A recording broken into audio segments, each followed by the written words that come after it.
Welcome to another episode of My Wake Up Call. This is the podcast where I get to know a little bit about my guests, and then I want to know much more.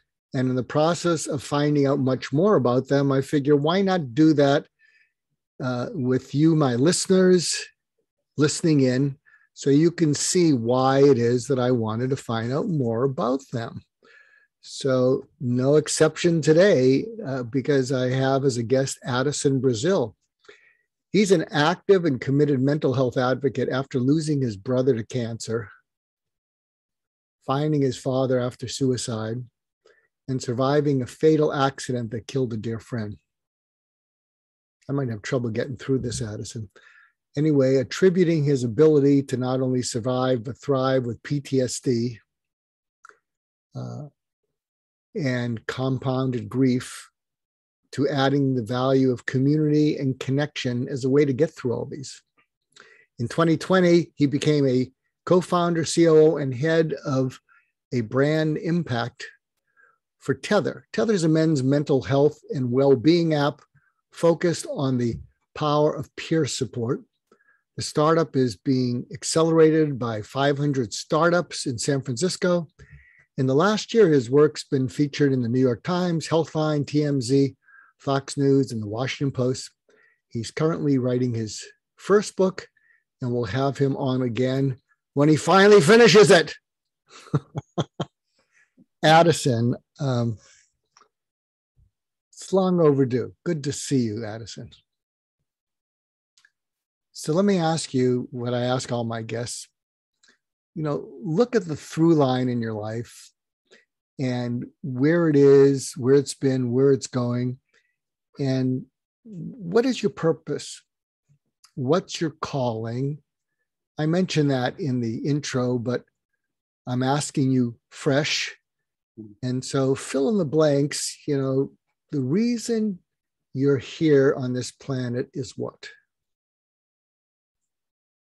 It feels as though the reason is to take traumatic and isolating experiences and turn them into supportive opportunities, but really to create connection and community around them. So things that are normally very isolating and leave us alone to struggle with, finding ways that those can be something a community does together. I think that's my purpose. So can you share some wake-up calls? We mentioned them in the introduction, but what I'd love you to unpack is maybe the temptation to isolate when you go through these and through them, and how maybe there's moments when you need to pull away to gather your thoughts, gather your mind, but how that isolating can actually make things worse. And it may take an effort to push yourself to become part of a group or a community, because when we're traumatized, we're often like a deer that's been hit and is by the side of the road, and that deer doesn't want to join a community. It wants to lick its wounds. So can you tell us a story of you and the traumas you've been through and how you discovered the healing and helping power of community? Absolutely.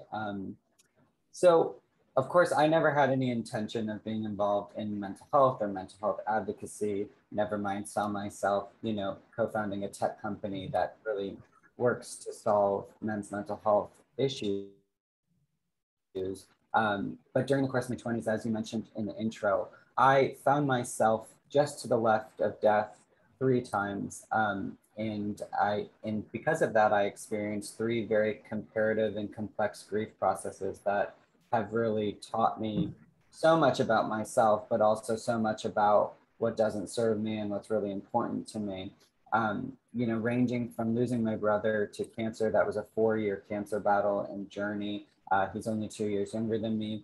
And he was my best friend. And, it was all through my high school career that I was not only navigating, finding myself through high school, but also supporting my brother and my family with what was a terminal and inoperable cancer. And so I ended up losing him at the end of my first year of school. And based on his advice, continued on. I was dancing on scholarship at the time in Pittsburgh. So again, there's no intention there other than the story-driven part to end up where I am today. 3 years after I graduated school, I was performing professionally, traveling the world. I returned home and I, as you mentioned, found my father after his suicide.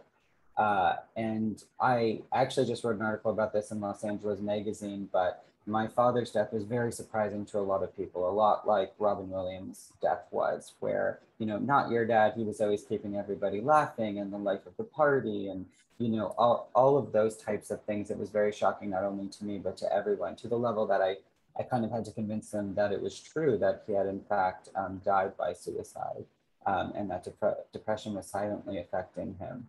So in that, my inheritance really became this priority around mental health education and this priority around understanding what it meant to be a man, and this priority around sort of in this way I developed this fear, the same way I assume people might if their parents have died of Alzheimer's or a certain type of cancer. Every time they feel a certain symptom, they get a little worried. So as I dealt with what was obviously compounded grief and now post-traumatic from being the one who actually found my father, you know, I was really trying to just navigate being here and actually finding a way to enjoy that, you know, without them here.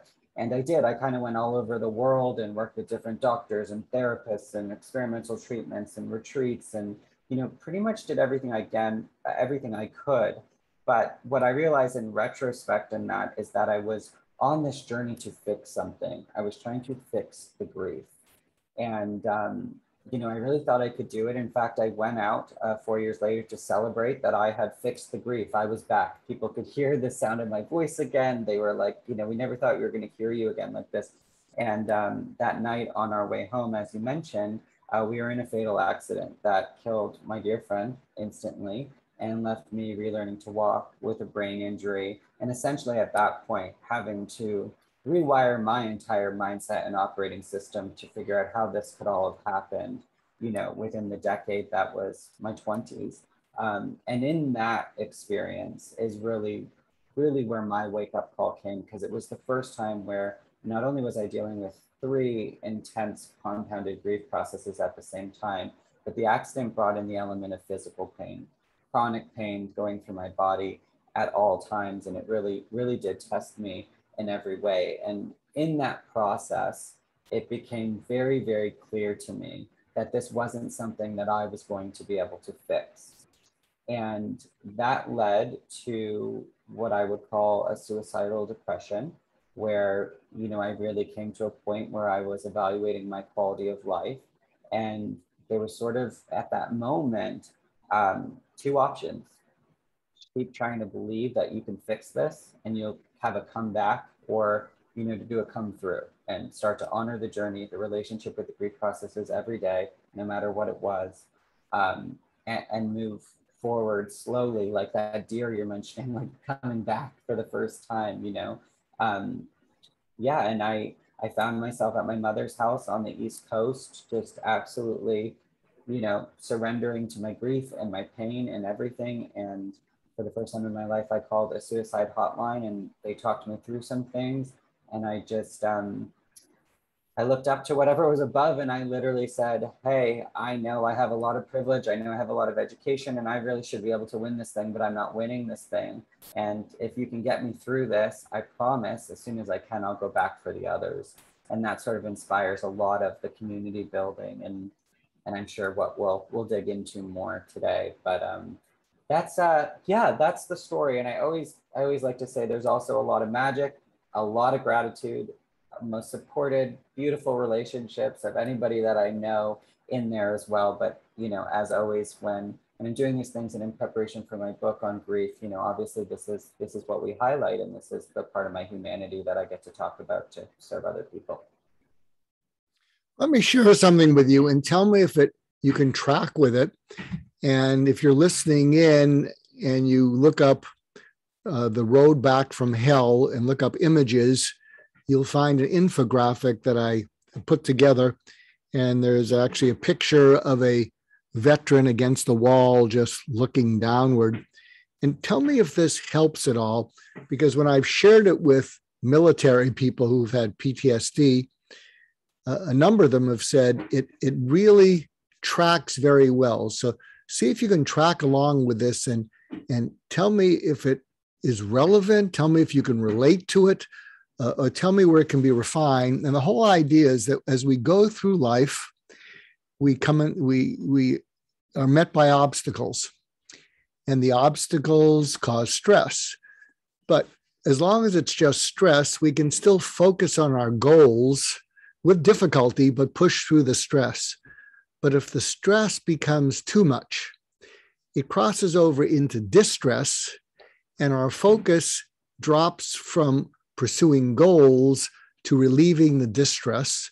And at that moment when we focus on, I gotta relieve the pain, of course, we're not moving forward. We're not keeping up with our peers. The world is moving on without us, and we will often try anything to alleviate the distress, including alcohol, drugs, cutting on oneself, anything that will relieve it. But of course, what happens is some of those give us momentary relief, but then when we wake up, our falling apart is compounded by guilt and shame, which we internalize. And then what happens is we start to plummet, and we have mounting anxiety. We have mounting depression. I talk about this word despair. When you break the word despair into DESPAIR, we are unpaired with reasons to go on. We feel hopeless, helpless, worthless, useless, purposeless, meaningless, pointless. And what happens is when we can't pair with anything, we plummet even further. And in the road back from hell, as we plummet, I think what happens is there's a feeling like we're losing our mind, that it's going to shatter. And after it shatters, like a shattered windshield can still be in place, it's going to fragment. And the feeling is that if we fragment, especially if you're someone who likes to be in control, as many military people do, we often feel if we fragment, we will never come back. So it's at those moments when more than a few military grab their rifle or gun. But it's also at that moment when these people who need to feel in control surrender control. It's when they look up and they say, God, I don't want to die, but I can't take this anymore. And they're there literally playing Russian roulette with God and holding the gun.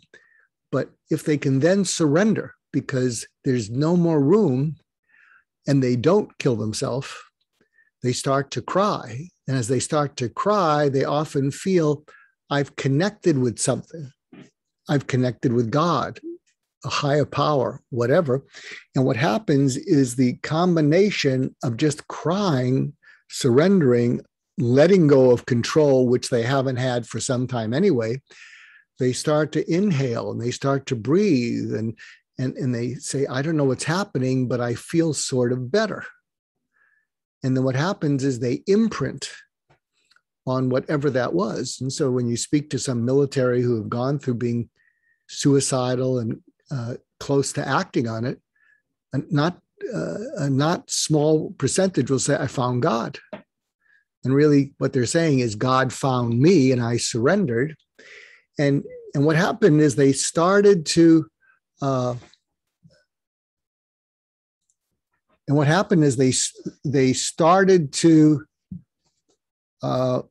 their minds started to come back together again, and then they started to internalize it, but they had a healthy respect for the falling apart and surrendering, and that was essential.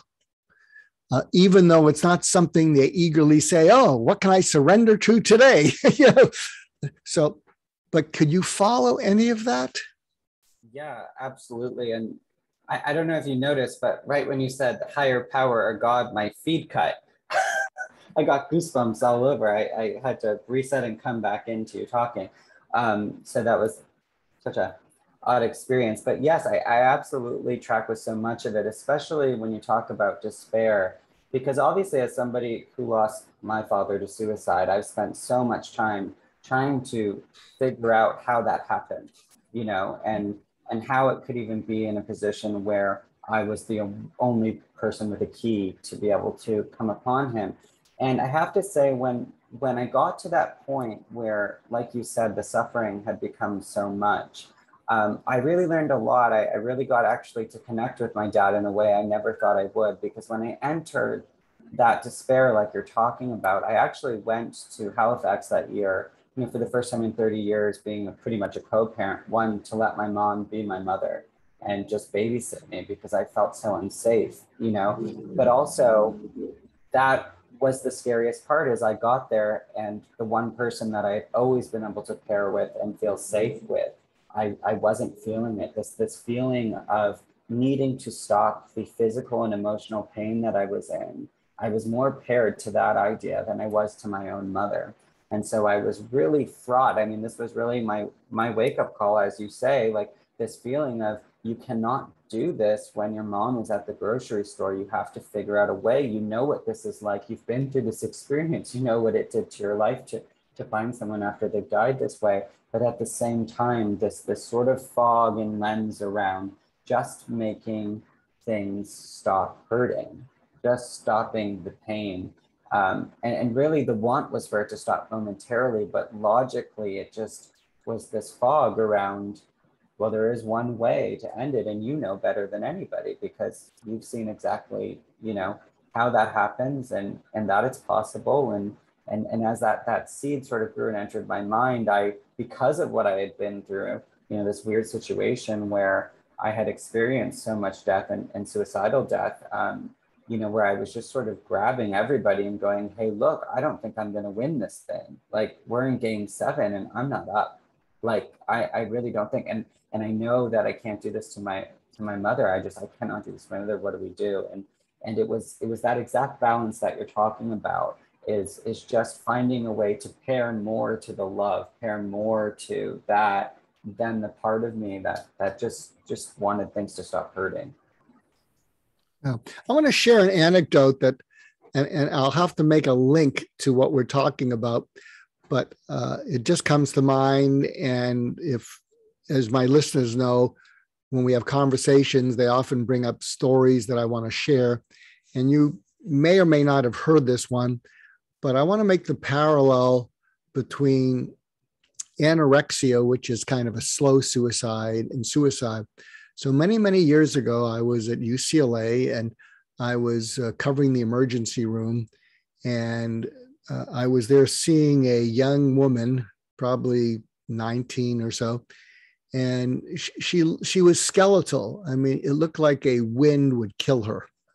And she was in, and at that point, the UCLA had one of the top eating disorders programs in the world. But it could be pretty brutal because if you're starving, they tube feed you. I mean, it's, you know, or IVs or whatever, and you're not there, you know, fighting with your parents. These are certain rules. So there she was. And there was no one behind her. And I could have gone, you know, to the room to sleep, but I thought I'd keep her company. Normally, you just have the nurses wait until someone from the inpatient unit would come down to admit her.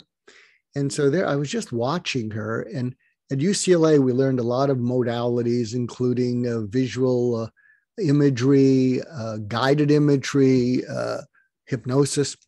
And so I had this crazy idea, and I said, can we try something that might help you? So I'd like you to imagine this if someone's suicidal. Again, she wasn't cognitively suicidal, although I'm guessing that if someone pushed food down her 85-pound frame, she would have gotten suicidal because of her fixation. And I said, put your feet up on the chair. And I said, if this is triggering you, we can stop it. Close your eyes, and I want you to just keep breathing. And I said, are you right-handed or left-handed? And she said, I'm right-handed. And I said, put your left hand on your stomach and breathe slowly, and imagine that the left hand is the mommy you've always needed and wanted. And we're not here to bash the mother you have. They're going to find out much more about your family history upstairs. But I want you to imagine that left hand is the mommy you've always wanted and needed. And what that mommy is saying is, I'm here and I'm not going anywhere. So breathe in, take that in. And we did that for a few minutes. And I could see she was getting into it and calming down. And I said, next, I want you to take your right hand and put it over your left hand. And that's the dad you always wanted. And the dad is saying to your mom, we're going to get through this. We're going to be fine. And then I had her, there she was, seated with her legs on another chair. And I said, just think of that mommy saying, I'm here, and I'm not going anywhere. And then imagine the dad saying to your mom and you, we're going to get through this and we're going to be okay. And so I went back and forth, almost like I was trying to weave something in her core. Mm-hmm. And we did that for a while. And then, and she just started breathing more slowly. And then I got a signal that they were coming to pick her up to take her upstairs. And so I said, I guess this has turned into combination of, of imaging and hypnosis. And I'm going to count to 10. And when we get to 8, you're going to start flicking your eyes open. And when we get to 10, you'll be fully back here. And you can either remember everything we talked about or nothing. It doesn't matter. But what you will remember is that feeling of that left hand mommy saying, I'm here, I'm not going anywhere. And the right hand dad saying, we're going to get through this. We're all going to be okay. And so I started counting slowly. And then at 8, she started flicking her eyes open. And then at 10, she was just kind of looking around her. And at that point, the people from upstairs came down saying, we're ready to take her upstairs. And I looked at her and I said, you're going to get through this.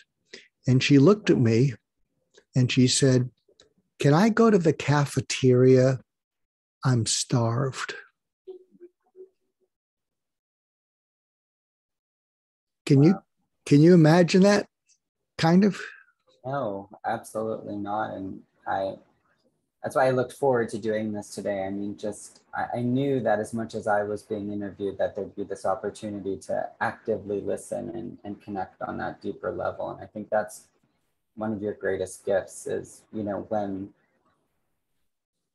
someone being willing like that to help you come to the present moment and find a safe space within yourself, I think is just such a key to survival. Every time I think about, getting to a low moment or where things got too scary for me to handle, it was in, allowing somebody to be a part of that moment, telling them the truth and asking for the help that I needed without fear of what that would or wouldn't mean.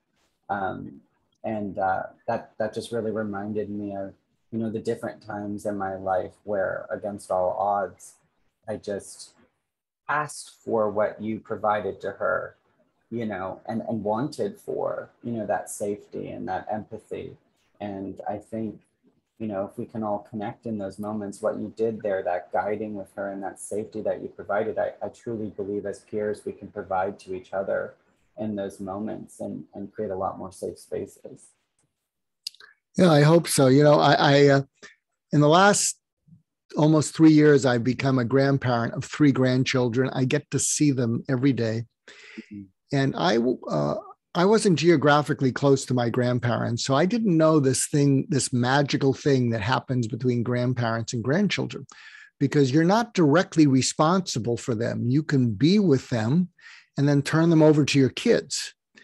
And one of the things that I've been doing with my grandchildren, and my daughters will say sometimes, are you going to do that googly eye thing you do? So I have this ability to look in someone's eyes like I'm looking into yours, and I'm shifting where I'm going, but I'm just looking into your eyes and I'm almost kind of massaging them. And so I'm doing this with my young grandchildren, and I'm taking their eyes wherever I can. And I'm imagining what they're saying to me is, was it good that I was born? Yeah. Are you glad that I was born? Oh, yeah. Am I going to have a good life? If I have anything to say about it, am I going to have a good career? We'll work on that. So what I'm trying to do is marinate them in something called basic trust. Because if you're listening in, and I'm sure Addison's aware of this, there was a famous social psychologist, Erik Erikson, who talked about all the stages of psychosocial development. And at the core is basic trust versus basic mistrust. And if you step into the world with basic trust, you go where you're looking. If you step into the world with basic mistrust, you look where you're going. And so I want them to be able to go where they're looking, because I want them to feel, I don't want them to be naive. If you trust too much, you can get hurt, you can get abused, but I want to marinate them. And one of the lesser known quotes from Albert Einstein is, the most important decision you'll ever make in life is whether the world is safe or dangerous. So I have no idea how that lands for you, but these conversations. Powerfully. I'm not trying not to get emotional, but it's you're slowly unlocking me. I can feel my chest opening up with each story. That's beautiful. I mean, that's something I'll keep with me for forever. I mean, to marinate. I mean, wow. I mean, one of the things I'll say that, it's the reason I'm writing the book too. It's the exploration of all you learn, being just to the left of death, like I was in those ways. But also, if there was one thing I always knew growing up that I wanted to do, it was to be a dad. And when I found my father after his suicide, it was the first time that I really questioned that, because I knew that my father never had any intention of that day happening the way it did, or of leaving me in that way. And I'm going to try not to get emotional, but I was marinated by both parents. I had that left hand and that right hand, and I had this safety and this beauty in my life, even with losing my brother, and in losing my brother, I had that, and the loss of that meaningful connection, of that marinating, is something that, like I said, is not something I've been able to fix, but it's something I've been able to let go of fixing, because I crave for it. I absolutely do. And it's at the same time, it's my foundation. It's the earthquake that crumbles the building on top of the foundation, is that, having that, and that, looking into my father's eyes and having those hugs, and trying to make sense, or where I was trying to make sense of a world where, our last memory is what it was, in a sense of when I found him. And I think there is a piece that I'm coming to, and a realization, like I said, in experiencing like my own suicidal depression, where I love that you said marinating, because marinating soaks in and it stays. The chicken goes on to be cooked without the marinator. It's like a weird metaphor, but it's funny because people used to call me chicken as a nickname. But it's marinated. It's there, and I think sometimes in grief, the scariest part is to accept what's still there and what you still have access to, because in some way it makes us feel like we're letting go of this, trapdoor where maybe we can convince God to bring them back, and have this, if we fully accept and if we fully connect, there's this fear that we won't get that secret deal that we try to make when we're screaming at night and praying and begging God, and I've started finally, I'll be 33 in a few weeks, and I've just after, 10 years started to access all that's marinated and realize there's still so much there. And ooh, what a gift and a reminder for you to bring that up, because it's just starting to get there. I've had the same experience. I'm sure people are familiar with heart math, and if they're not, it's the heart and brain coherence meditation. And part of the men's group that we're both in, I do that every morning. And for so long, I would use that meditation and those types of exercises to go to sort of purity. My godsons their smile, my dog, you know, this idea of untouched, unconditional love. And just recently, I challenged myself to have that heart coherence with my brother and my father, who I've lost, because usually it's, you know, you're instructed to bring up something that no matter what brings up joy or gratitude. And to be honest, with their death, sometimes it, you know, it isn't the first thought. But what I've done in sitting with that over the last few weeks is realize that it is the third or fourth thought, to get this access again to their humor and to their smiles, like we said, to that marination. And it's something I've avoided for so long, and it's so uncomfortable. But I've really started to allow my grief to be separate from me, but always accessible to me in a way that it can be a gift back. And that's, you know, what I'm exploring right now, and what I'm writing about is that space, you know, between, you know, people always say to me, you've got to be the unluckiest guy I've ever met. And there's this part of me that goes, really? Because if you look at all of these stories, if you look at them, I'm just to the left. I'm the one who gets to learn and grow and gets to be here and carry on and you know, honor these people that I was lucky enough to actually usher out in their final moments, you know, that people that I care deeply about. So it is that Albert Einstein quote, which I never would have thought he would have said that, but that's my daily choice, whether I decide, is this all dangerous to me or is it safe, you know, and then what I do with it. So, ooh, I'm waking up in my wake up call. Well, there you go. Let me ask. So, have you, in part of your work, you know, have you had conversations with your dad and your brother, and do you go in that direction and fill in things that didn't get to be said?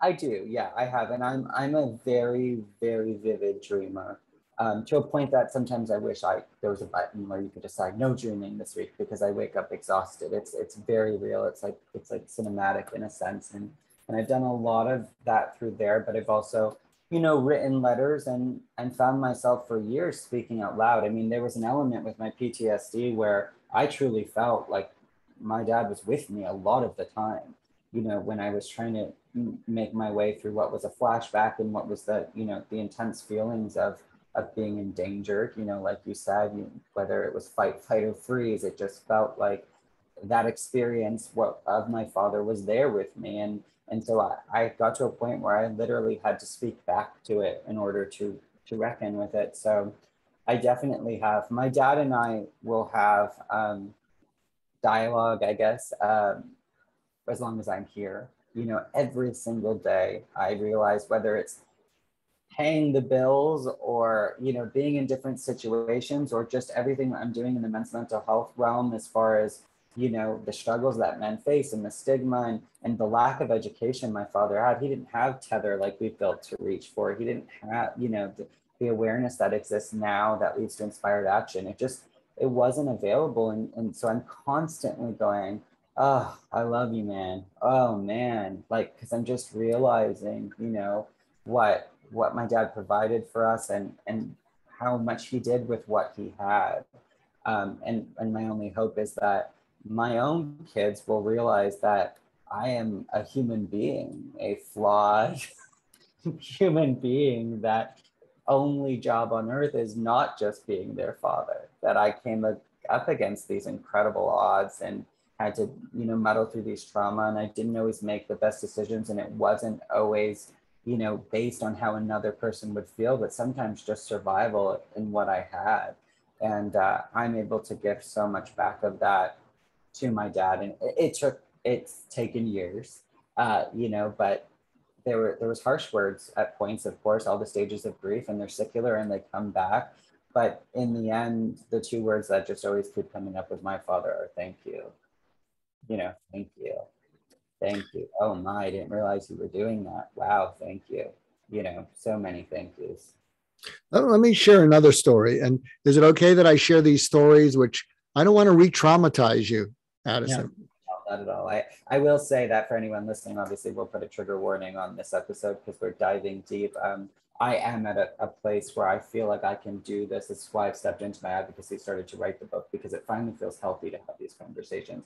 And it's okay if it doesn't, because I know it didn't for me for a long time. But these conversations, I leave feeling like I've released more, Whereas, you know, when I was still post-traumatic, I would get more wound up and more existential, and, you know, it would increase things. So I do this with as much grace and integrity as possible, but only because I'm now ready. So, and if anybody's not, I encourage you to keep, you know, honoring that journey where you are, you know, because I wasn't for a long time there.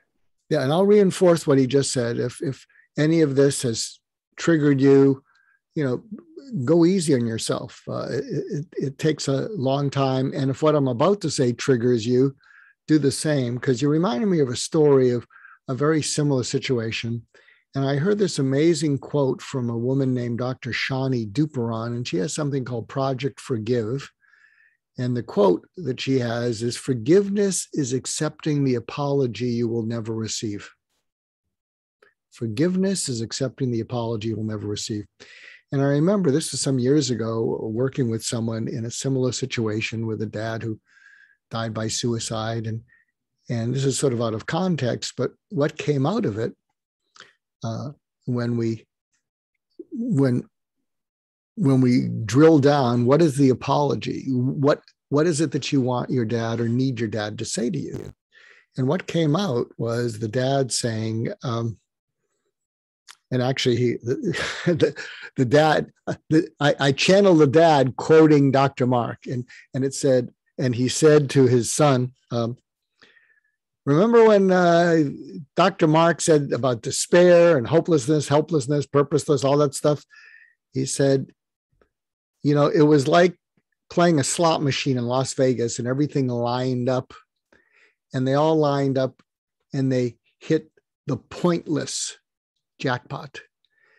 And when I hit the pointless jackpot, it was an overwhelming impulse, and it was a permanent solution to a temporary problem that I didn't survive. And I'm sorry because of what it's left for you. And I have no excuse other than when everything lined up, unpaired with everything, the impulse was overwhelming. And because I couldn't make it through the moment, I didn't. But I need you. I want to apologize, but I need you and want you to live on. I want you to live on, to share with people that as bad as it can get, you can get through it. And you're doing an amazing job of that. And I'm sorry. And I miss you too. So we did something like that. And I can see that you're absorbing some of that. And he just started sobbing. And I was saying, do you think your dad, from wherever he is, would say that? And we fashioned it together. You know, I was picking up what he needed, what message he needed from his dad. And he said, it was perfect. And I'll share something with you. You know, my dad was a little bit on the critical side. And then before he died, he got Alzheimer's a few years before. And I remember when I realized that he just wasn't going to be able to give me anything profound. And I think what I wanted from my dad, who was a good guy, he worked hard, product of the Depression, but I think I wanted some wisdom from him, something to hold on to. And I remember I had the awakening that when I called him and he said, oh, I'll give the phone to your mother. I had the realization, I'm not going to get that. And I went into a little bit of a funk. I still functioned. I was stressed without being distressed, so I could push forward. But what was really weird is when he died, we had a public viewing for the family, you know, before we closed the casket. And he had had a massive stroke, which I think killed him. And when we were in the viewing room, I remember I leaned over and his face was like rubbery, you know, because the embalm, it was just, you know, and I remember I kissed him on the cheek. And as clearly as I'm hearing your voice, I heard his voice. And what he said to me was, don't treat a big thing like a small thing, and don't treat a small thing like a big thing. Don't do what I did.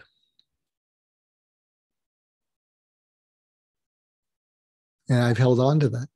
So I got my wisdom. I love that. And I just want to say, yeah, obviously I got emotional when, well, I'm always emotional, but more so emotional when you were saying what you said about The apology. apology. You know, I have no doubt in my mind that you know is exactly what my dad would say if he could. And I think for a long time I thought, knowing that I didn't want to know that, because it was almost easier to be in the conflict of it than in the love of it, because the love is what you miss. But you know, and grief and love are such, they're so close. They're both these lifelong processes that are catalysts for like so much learning and growth, but also they teach you so much about what does and doesn't serve you and what will and won't allow you to survive. And that's, you know, that's how grief has been my gift, my inheritance in that way. But as you said that, I just found myself hoping that, you know, if I hadn't got out of that room that day where I made that promise, if I hadn't come out of that distress and that unpairing, because it's exactly what it was, just a slow unpairing, and my mother being the final straw, if I'm not paired to her, then what am I paired to? You know, my only hope would be that whoever struggled most would have a conversation like this and have what you said just said to them, because it's how I did not die by suicide, but I feel what you just said is true of that moment, because in a sense, part of me died that day. There's no question. I had to let go of all the operating systems that said this cannot exist in the world that I also exist.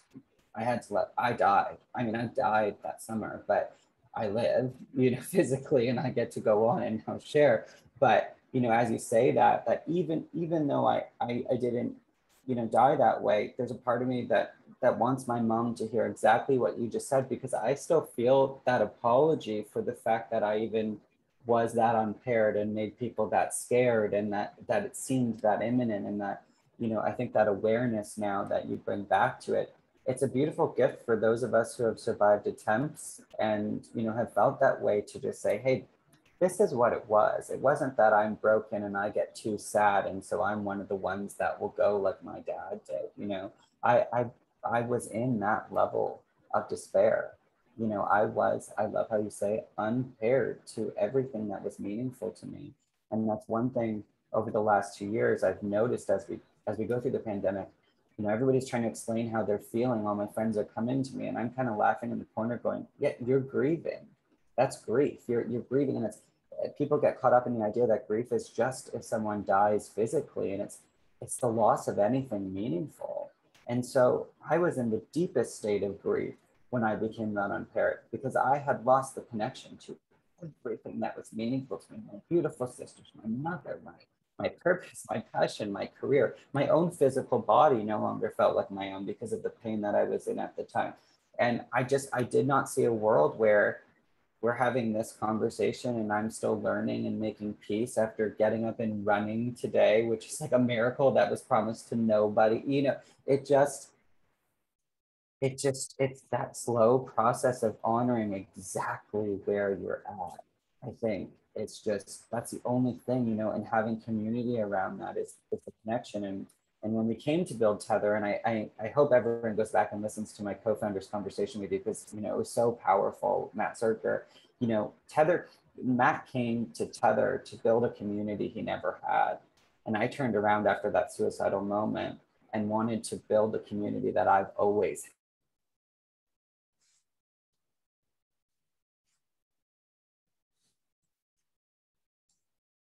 These moments where, you know, we get into a safe space.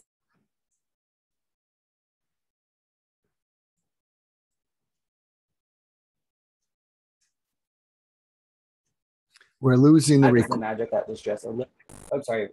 Yeah, no, we lost a little bit of the recording, but to my listeners, Addison is back with us. Something I wanted to share that you triggered in me that might be helpful on top of that apology.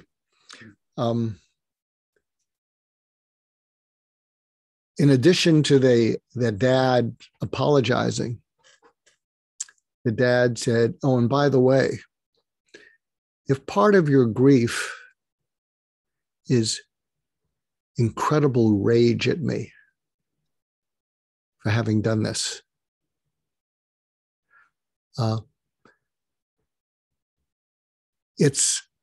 I not only love you as your dad in spite of your rage at me, I love you because of it too, because it's part of it. And if that rage at me scares you because it can be so deep, and then you not only feel guilty for feeling rage at me, I was in such pain, and how could you be so enraged that I killed myself?" Well, you couldn't feel anything other than that. And also, you shouldn't feel shame at the level of rage that you're trying to suppress. Because in addition to the hurt and the fear and the terror, it's normal and healthy to have the rage. And it's normal and healthy to feel ashamed of the rage. Well, what if the rage takes me over? Then instead of being this person who's kind to the world, what if I want to just murder the world because I'm so enraged? Well, the point is that's all normal. Life is like an 88 key, piano keyboard, and you got to play every key once, at least once. But I wanted to share that because a lot of times people in grief really have trouble admitting or accepting the level of rage that they felt as a reaction to the hurt and fear. And that can often, and the shame of feeling it so deeply. Oh, I'm a bad person. I'm not in grief, I'm in rage. No, that's all part of it. Mm-hmm. So I wanted to share that because I think that's something that a number of people in grief stumble over. For sure. And it's just part of playing all the keys on that keyboard.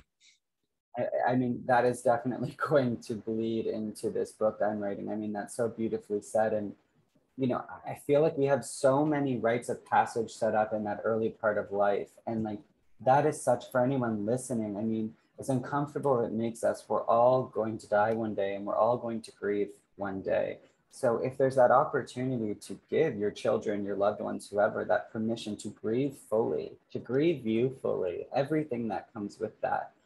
Oh, wow. Wow, wow, wow, wow. Because I didn't even realize until you said that, like, of course my dad would be so proud of me. Of course my dad loves me.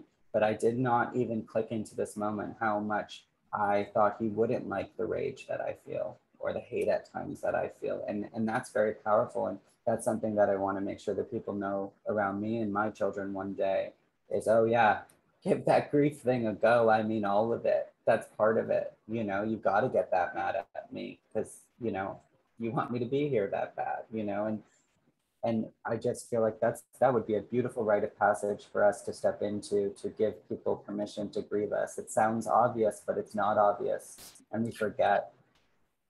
Well, I think one of the ways to think about the rage is, animals are free from a lot of what goes on in human suffering.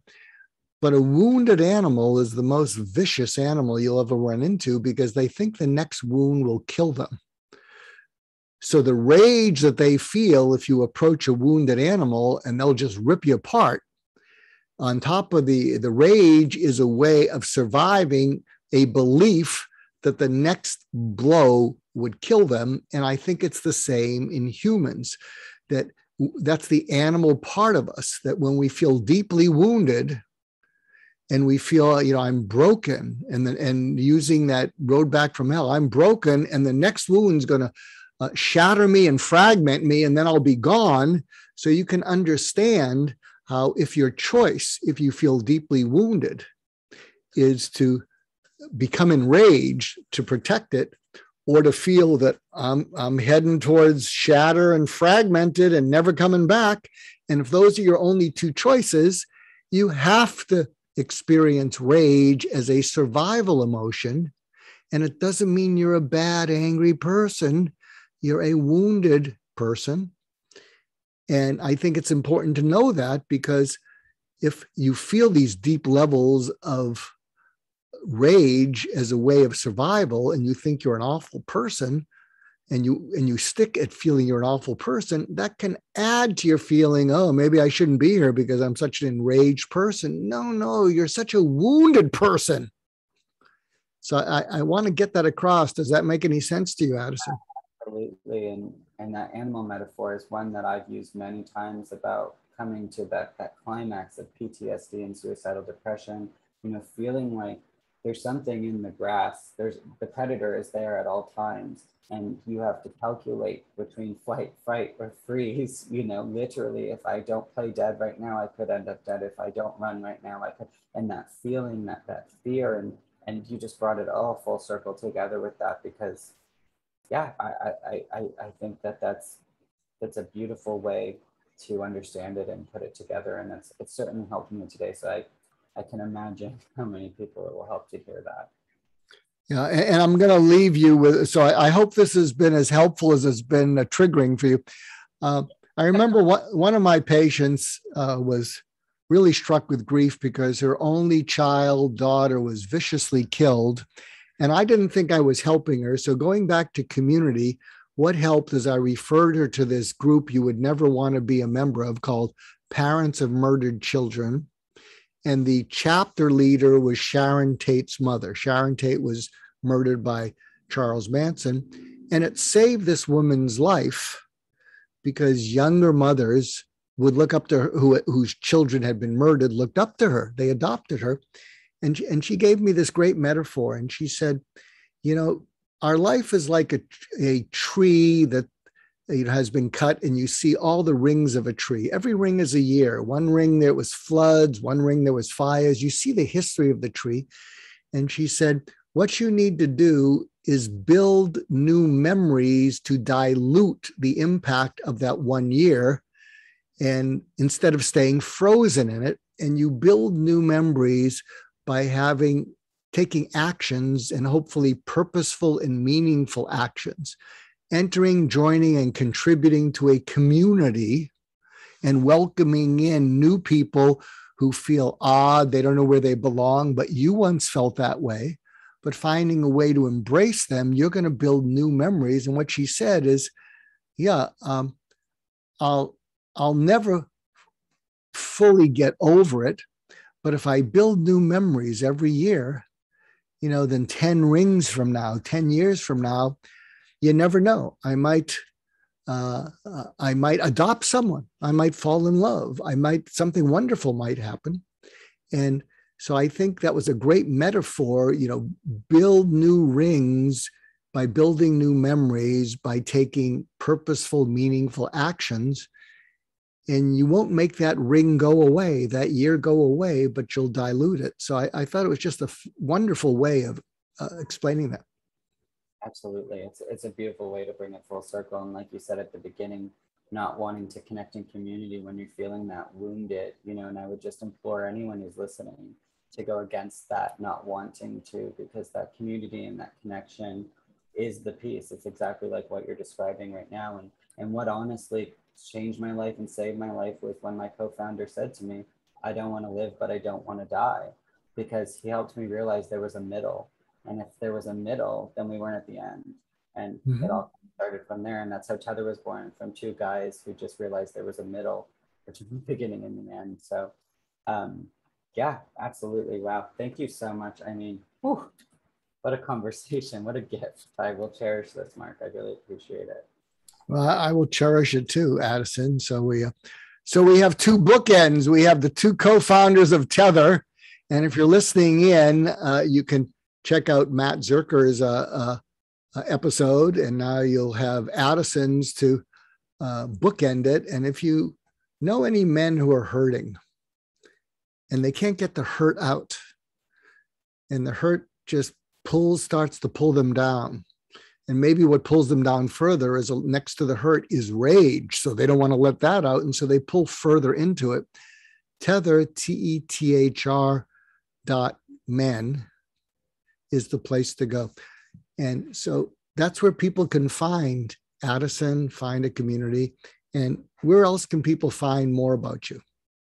I am Addi Connect, ADDI Connect.com. And then I'm Addison Brasil on all the socials, ADDISON, Brazil, spelled like the country with an S, as my dad would always say. There you go. Well, thank you, Addison. This has been quite a journey. And thank you to our listeners for listening in. I hope this touched you as much as it woke you up. And if it got you triggered, go talk to someone and with someone. You might even actually use this episode and share it. If you're in therapy and you got triggered, you might share segments of it and talk about how it triggered you and how you related to it and how it related to you. And, just because we sometimes feel we can't get through something doesn't mean we can't. But there are moments for all of us when we don't think it'll happen. So thank you again. Thank you, Addison, for being here. Thank you to our listeners for listening in. And until next time, when that next wake-up call comes, it's not there to trigger you. It's there to wake you up. And so take good care of yourself and take good care of the people you love. And we'll see you again.